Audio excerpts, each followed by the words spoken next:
দর্শক এই মুহূর্তে ইজতেমা ময়দানে আছেন সহকর্মী খায়রুল ইসলাম। সরাসরি চলে যাচ্ছি তার কাছে।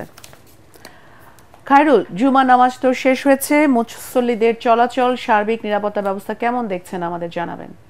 জি, আপনাকে জানিয়ে রাখি যে কিছুক্ষণ আগে কিন্তু এখানে বিশ্বের সবচেয়ে বড় কিন্তু জুম্মার সালাত আদায় হয়ে গেছে, অর্থাৎ 20 লাখেরও বেশি মানুষের অংশগ্রহণে কিন্তু এই সালাতটি অনুষ্ঠিত হয়েছে এবং এই সালাতের ইমামতি করেছেন আসলে মাওলানা জুবায়ের সাহেব।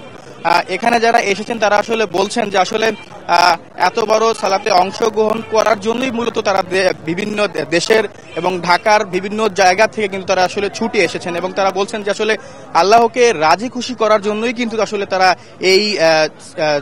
এই জামাতে অংশগ্রহণ করেছেন। এছাড়াও কিন্তু কিছুক্ষণ আগে আমাদের কিন্তু বিদেশি মেহমানদের সঙ্গে আমাদের কথা হয়েছে, তারা আমাদেরকে জানিয়েছেন যে আসলে বাংলাদেশের মানুষ এবং বাংলাদেশের মুসলমানদের তাদের প্রতি আসলে তারা কৃতজ্ঞতাও কিন্তু প্রকাশ করেছে।